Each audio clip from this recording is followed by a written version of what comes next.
Imagine stepping into a courtroom where the defendant, well, it isn't a person, it's an animal, maybe an ox. Hmm.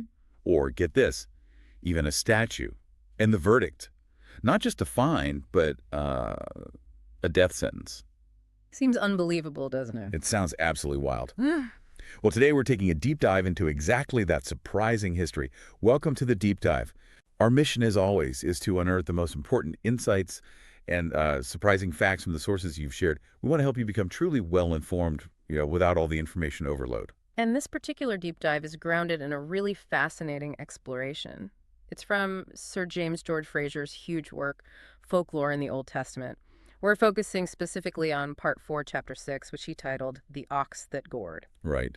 And our mission today is to trace this, well, truly ancient legal idea, the accountability of animals and even inanimate objects for harm they cause. It's a long thread. It really is. We'll follow it from biblical times through some, frankly, astonishing European practices, and then finally try to uncover this sort of underlying human impulse that drove it all. What does it tell us, about our deep-seated need for justice? That's the core question, really. So, okay, let's unpack this. Our journey into these ancient legal concepts, it begins right in the foundational texts of the Old Testament itself. Frazer starts us right in the Book of the Covenant. What exactly does it say about, say, an ox that hurts someone? Well, it's surprisingly direct. Exodus 21, verse 28 and following.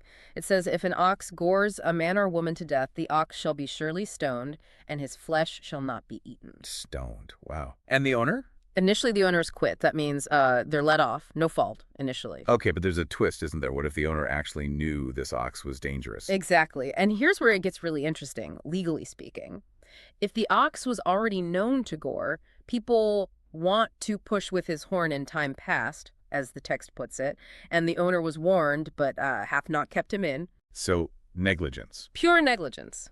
If that same ox then kills someone, the law says the ox shall be stoned and his owner also shall be put to death. Whoa. Okay, so that escalated dramatically. It's not just about the animal anymore. Not at all. It's a very clear statement on the owner's responsibility. Serious stuff. And this idea, it isn't just some random rule, is it? Frazer connects it to something broader, more fundamental. He does, yes. He links it to what's sometimes called the priestly code, found later, particularly in Genesis. This connects the punishment of animals that kill humans to the general law of blood revenge. Blood revenge, okay. This was supposedly revealed by God to Noah, after the flood. The text in Genesis 9 says, and surely your blood, the blood of your lives will I require. At the hand of every beast will I require it, and at the hand of man. Even from beasts. At the hand of every beast will I require it, it says explicitly, and then it continues, whoso sheddeth man's blood, by man shall his blood be shed. So this elevates it, doesn't it? It's not just about, public safety. Precisely. It frames it as a principle of divine justice.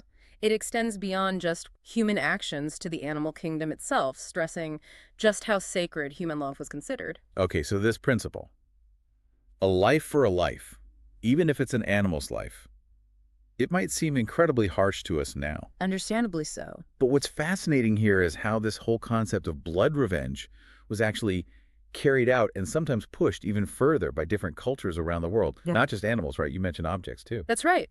Frazer shows how some groups, often labeled, perhaps unfairly, as savage tribes, took this idea to inanimate objects that accidentally caused death. Inanimate objects, like how? Well, the idea was that the object itself somehow bore responsibility, or maybe absorbed some kind of malevolent quality from the event, so it had to be dealt with. Destroyed, usually. And Frazer gives examples of this. Oh, yes. Very vivid ones. Take the cookies of Chittagong in modern Bangladesh, India. If a tiger killed someone, okay, that makes some sense. They'd hunt it down, and the victim's relatives would eat its flesh as revenge. Right, okay. Ritualistic revenge. But then, get this.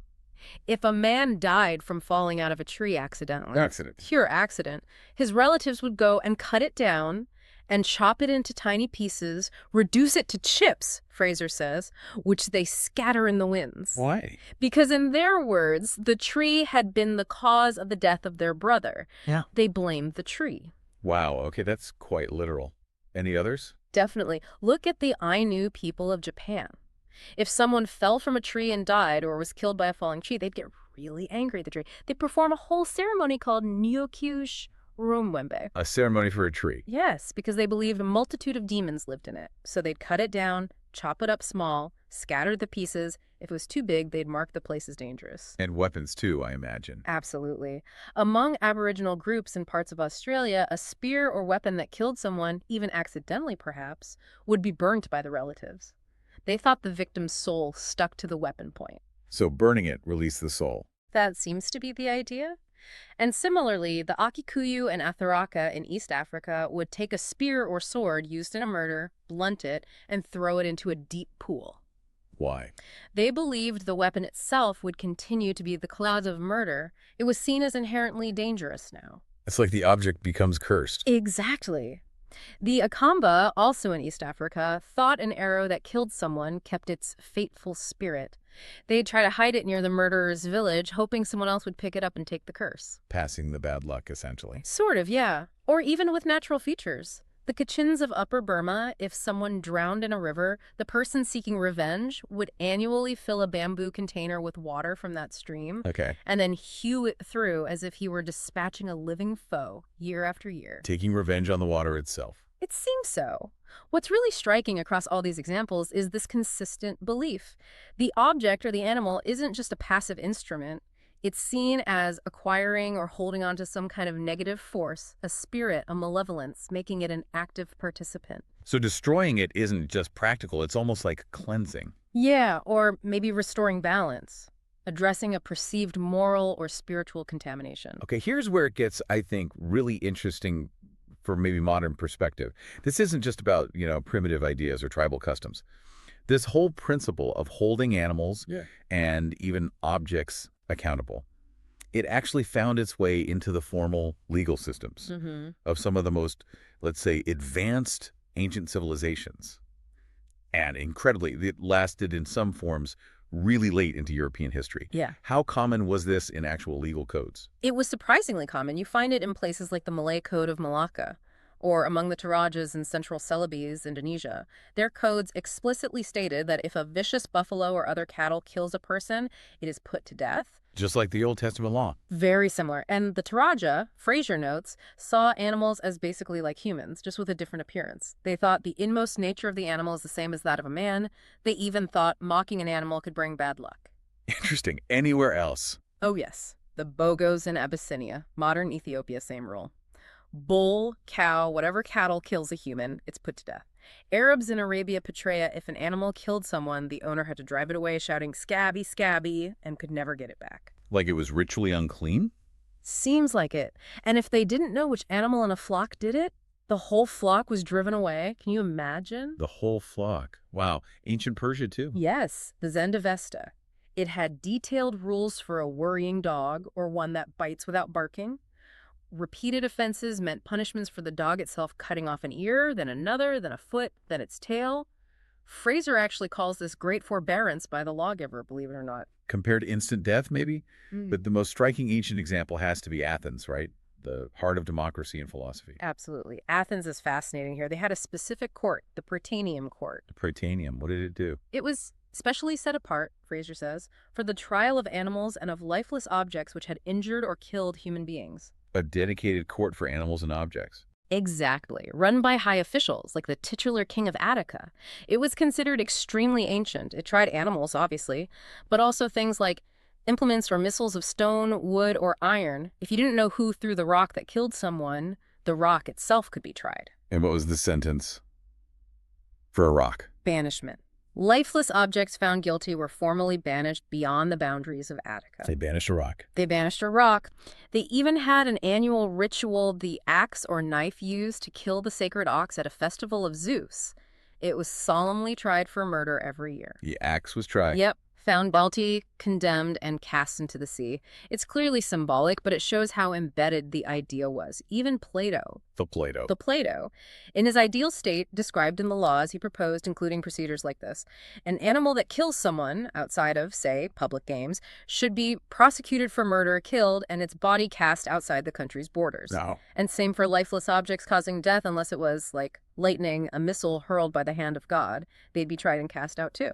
So this wasn't just some fringe idea. Even the great philosophers were grappling with it. Are there actual cases we know about? Like the statue you mentioned earlier. Right, the boxer statue. That was in Thasos, an island influenced by Athens. A bronze statue of a famous boxer, Diogenes, fell over and killed someone who was apparently attacking it or defacing it. Okay. The statue was put on trial for murder. Seriously. It was convicted and sentenced to be thrown into the sea. They drawn a statue. They did. Another case in Olympia, a bronze ox statue fell and killed a boy. The authorities removed it, calling it willful murder. Though, interestingly, the Delphic oracle apparently said it was just manslaughter, and purification rites were enough. Even divine oracles weighed in on statue liability. It seems so. And the Romans weren't immune. There's a story of a statue of Apollo weeping for 3 days over Scipio Africanus. The Romans, advised by their augurs, had the too sensitive statue cut up small and sunk into the sea. Got rid of the emotional statue. It seems like it. And an ancient Roman custom, maybe going back to King Numa, if someone illegally plowed up a boundary stone marker, both the person and the oxen used should be sacred to the god of boundaries, meaning they were outlawed. Anyone could kill them without punishment. It treated the oxen as complicit. Okay, so this is all fascinating ancient history, but you said it persisted. You might think, okay, Enlightenment comes along, this stuff fades away. Yeah. But no, it carried on in Europe for centuries. Astonishingly, yes. These ideas took on really interesting forms within both civil law and church law, right into what we'd consider modern times, relatively speaking. How did that work? Was it the same courts? No, there was a split. Generally, until, Frazer says, comparatively recent times, domestic animals, pigs, cows, horses, if they harmed someone, they were tried in the regular, common criminal courts. Like a human trial. Pretty much, yeah, with lawyers, judges, evidence, and often the death penalty. But wild animals, rats, locusts, weevils, that sort of thing. Vermin, basically. Right. They fell under the jurisdiction of the ecclesiastical courts, the church courts. The church tried rats. They did. The penalties there were usually things like banishment or death by exorcism and excommunication. Why the split? Why church for wild animals, civil for tame ones? Well, Frazer suggests a practical reason. Domestic animals, you can arrest them, bring them to court, execute them if needed. Straightforward, right? Makes sense. But how do you arrest a swarm of locusts or all the rats in a town? It was physically impossible for a civil executioner. So Frazer argues it was logically and reasonably left to God's ministers on earth to handle it through spiritual means. So practicality dictated the jurisdiction. What was the legal justification they used? For the domestic animals in civil courts, they often explicitly cited that Old Testament law from Exodus, the ox that gored. Okay, direct line there. For the wild animals and vermin in church courts, they found justification in biblical curses. God cursing the serpent in Eden, David cursing Mount Gilboa, even Christ cursing the barren fig tree. Right. The argument was essentially that the church, as God's representative, had full power and authority to exorcise, excommunicate, and damn the whole animate and inanimate creation. That's quite a claim of power. Did everyone just accept this? Weren't there objections? Lawyers must have had a field day. Oh, absolutely. There were objections. Canonists, the church lawyers, raised points. They'd argue, well, animals lack intelligence. They can't understand a summons. They can't enter into a legal contract. How can you excommunicate something that wasn't baptized? Logical points, you'd think. You would. But Frazer notes quite dryly that these arguments, these quibbles and chicane, savoring strongly of rationalism, were generally brushed aside. Brushed aside. Why? Because the church authorities pointed to scriptural authority and traditional usage. Basically, the Bible mentions curses. We've always done this, so these rational arguments don't hold water. Tradition trumped logic. So how did these church trials for, say, insects actually work? It was remarkably formal. Someone would file a complaint about the pests. Experts might survey the damage. Crucially, an advocate, a lawyer, would often be appointed for the animals. A lawyer for the bugs. Yes, to ensure fairness, apparently. Then the animals would be formally cited, summoned to court, usually 3 times. If they didn't show up, which, Surprise, surprise. Right, judgment could be given by default. Often it started with a formal warning, ordering them to leave the district within a certain time. If they ignored that, then came the big guns. Solemn exorcism and anathema, basically cursing them. Did it work? Well, the courts were apparently hesitant to issue the final curse. They worried the animals might just ignore the banishment and be fruitful and multiply anyway, making the church look powerless. Practical concerns again. And Frazer mentioned something about tithes. He does, rather amusingly. He notes a common saying, or perhaps a clerical suggestion, that the best way of driving off locusts is to pay tithes, referencing the prophet Malachi, who links prosperity to tithing. Convenient. Pay your church dues, and maybe the pests will leave. Make of that what you will. So, any specific examples of these bizarre ecclesiastical trials? Oh, there are some classics. In St. Julian, France, in the 15th century, there was a lawsuit against wrenchites, aratus vine weevils, basically. It dragged on for over 42 years. 42 years. Over beetles? Yep. At one point, a compromise was suggested. Give the beetles their own plot of fertile land to live on. Seriously, a reservation for beetles? Seems so. But it failed because someone else claimed an ancient right-of-way across that specific plot of land. The court records are damaged at the end, but Frazer implies the beetles probably remained in possession. The beetles won, basically. Amazing. Amazing. What about the rats you mentioned? Ah, yes, the famous case from Autun, France, early 16th century. A lawyer named Bartholomew de Chassenot became quite famous defending rats accused of eating all the barley crops. Defending rats. His masterstroke was procedural. First, he argued the summons wasn't specific enough, it addressed the rats generally. But maybe some were too young or sick to travel. He got an extension. Then, when they still didn't show, he argued that a summons implies safe passage to the court. Okay. But, he claimed, his clients, the rats, did not dare to stir out of their holes, being put in bodily fear by the many evil-disposed cats kept by the plaintiffs. Blame the cats. That's brilliant. The court accepted it. The case was adjourned sine die indefinitely postponed. The rats got off on a technicality, thanks to a clever lawyer. Incredible. Any others? Moles, maybe? Yep, Stelvio in the Tyrol, 1519. Criminal proceedings against moles and field mice for damaging crops. Again, an advocate was appointed. He argued the moles actually did good work, eating insects, aerating the soil. The benefits of moles' defense? Right, and he demanded safe conduct for them to appear. The judge granted it and even gave a further respite of 14 days to all such mice as were either with young or still in their infancy. Parental leave for mice. Seems like it. These trials were serious, formal affairs. Okay, so that's the wild animals. What about the domestic ones in the normal courts? You said those trials were grim. They often were, yes, because the penalty was usually death and carried out quite formally. For instance, Savigny, 1457, a sow and her 6 piglets were indicted for murdering and partially eating a 5-year-old boy. Oh, that's horrible. Truly. The sow was found guilty and sentenced to be hanged by the hind feet to a bent tree. And the piglets? They were found with blood on them, but there was no proof they actually participated in the eating. So judgment was deferred, and eventually they just became sort of vacant property because the main culprit was gone. A slight leniency there, maybe, but the sow was hanged. Yes, and sometimes with bizarre ceremony. Falaise, Normandy, 1386. A sow tore a boy's face and arm. It was sentenced to be mutilated in the same way its snout and leg injured and then hanged. An eye for an eye applied to the animal. Exactly. And get this, for the execution, the sow was dressed up. It was attired in a waistcoat, gloves, and a pair of drawers, with a human mask on her head. Dressed up? Why on earth? It's hard to say definitively, maybe to emphasize the legal gravity, to anthropomorphize the crime and punishment. It's truly strange. We even have execution bills. Milan, 1403.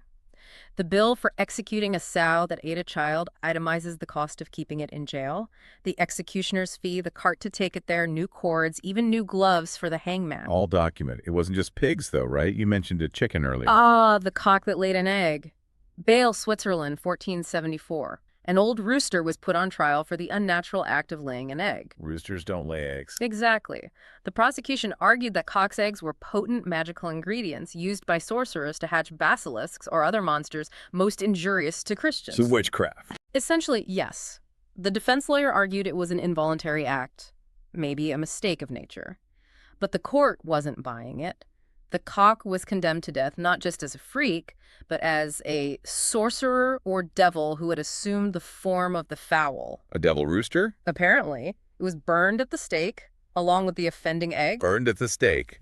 And animals could even be witnesses. In some places, bizarrely, yes. In Savoy, there was a rule for cases of justifiable homicide, like killing an intruder at night. If the homeowner was alone, they could potentially be cleared if a dog, a cat, or even a cock from their house had witnessed the homicide. How could a cat testify? The law apparently assumed, Frazer says, the deity would directly interpose and open the mouth of the cat, Gog, or cock, just as he once opened the mouth of Balaam's ass. Divine intervention for animal testimony. Right. A leap of faith, you might say. And inanimate objects continued to get this treatment in Europe, too, beyond just the ancient world. They did.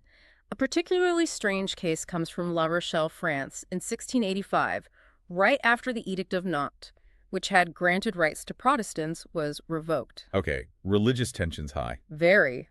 A Protestant church bell, which was spared being melted down, was subjected to a bizarre ritual. It was first whipped and then buried and disinterred. Whipped a bell. Yes. This was supposed to symbolize its death as a Protestant bell and rebirth into Catholicism. Then it was catechized and obliged to recant and promise that it would never again relapse into sin. They made the bell recant. Apparently so. Then it was formally reconciled, baptized with a new Catholic name, and eventually sold. There was even a later dispute because the parish refused to pay the bill for all this, arguing the bell, as a new convert, was entitled to a 3-year grace period on its debts. You couldn't make this stuff up. And England had its own version, right? The deodand. Ah, yes, the deodand. That lasted a remarkably long time, only abolished in 1846. 1846, that's well into the Victorian era. What was it? Basically, any object or animal that was the immediate cause of a person's death was declared deodand, which means given to God. Given to God how? In practice, it meant it was forfeited to the crown, to the king or queen. It would then typically be sold, and the proceeds were supposed to go to the poor or for other charitable purposes. So if a cartwheel runs over someone, the cartwheel itself, or sometimes the whole cart, could be forfeit. If a tree branch falls and kills someone, the tree could be deodand. If a bull gores someone, the bull is deodand. Did this happen often?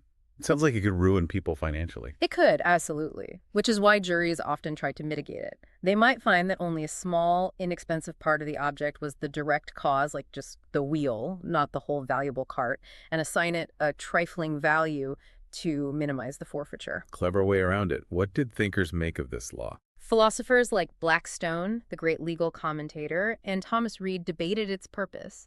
Was it punishment? Was it superstition? Reid suggested its main value was perhaps symbolic, to inspire the people with a sacred regard to the life of man, to show that even an inanimate object pays a price when a human life is lost. So after all this, biblical laws, tribal customs, Greek courts, European trials of pigs and insects and bells, what does it all mean? Why? Why did societies across such vast stretches of time and geography do this? What's the underlying impulse here? That's the million-dollar question, isn't it? Frazer, drawing on earlier anthropologists like Sir Edward Tyler and even economists like Adam Smith, points to something quite fundamental, maybe even primal. Okay. Taylor suggested it comes from the same primitive impulse which leads the savage, as he put it, to bite the stone he has stumbled over or the arrow that has wounded him. Like lashing out. Exactly. And the impulse which prompts the child, and even at times the grown man, to kick or beat the lifeless object from which he has suffered. We've all felt that flash of anger at an inanimate object, right? Guilty as charged. Stubbed my toe, yelled at the furniture. Precisely. Adam Smith described it with what Frazer calls his customary lucidity. Smith said, the causes of pain and pleasure seem to be the objects which, in all animals, immediately excite those two passions of gratitude and resentment. Gratitude and resentment. Towards objects. Smith thought so, at least momentarily. Right. He says, they are excited by inanimate as well as by animated objects. We are angry for a moment, even at the stone that hurts us. A child beats it, a dog barks at it, a choleric man is apt to curse it. So it's a really basic human, maybe even animal reaction to attribute intent or blame. That seems to be the core insight. Frazer concludes it reveals a deep, natural tendency to personify external objects, to invest them with human-like feelings and intentions. Personification. Yes, and then what he calls that hazy state of the human mind, meaning early stages of human thought. Perhaps it was easy and almost inevitable to confound the motives which actuate a rational man with the impulses which direct a beast, and even with the forces which propel a stone or a tree in falling. They couldn't easily separate human intent from animal instinct or physical force. It seems that way. There was this intellectual fog, as Frazer puts it, where the lines were blurred. And this fundamental way of seeing the world, this tendency to personify and retaliate, eventually got formalized. It became consecrated, wrapped up under the solemn forms of law and justice, even though its roots were in something quite, well, arguably primitive or instinctive. It wasn't necessarily about rational justice as we see it, but about satisfying this deep need to respond to harm, regardless of the source's intent or capacity. What we've really dug into today, then, is this incredibly persistent thread running right through human history. This powerful impulse to assign blame, to seek justice or maybe just retaliation, even from the non-human world. Mm-hmm. It really shows how deeply ingrained our need for accountability is, and how our early ways of perceiving the world, of seeing agency everywhere, ended up shaping even our most formal institutions, like the law courts. It absolutely does. And it leaves us with a rather provocative thought, doesn't it? For you, the listener, to consider. How much of that, let's call it primitive impulse, to personify things, to assign agency where maybe there isn't any in a human sense, how much of that still unconsciously influences us today? How so? Well, think about how we understand responsibility now, not just towards animals where debates continue, but maybe even towards complex systems, towards artificial intelligence as it develops, or even how we react emotionally to natural disasters.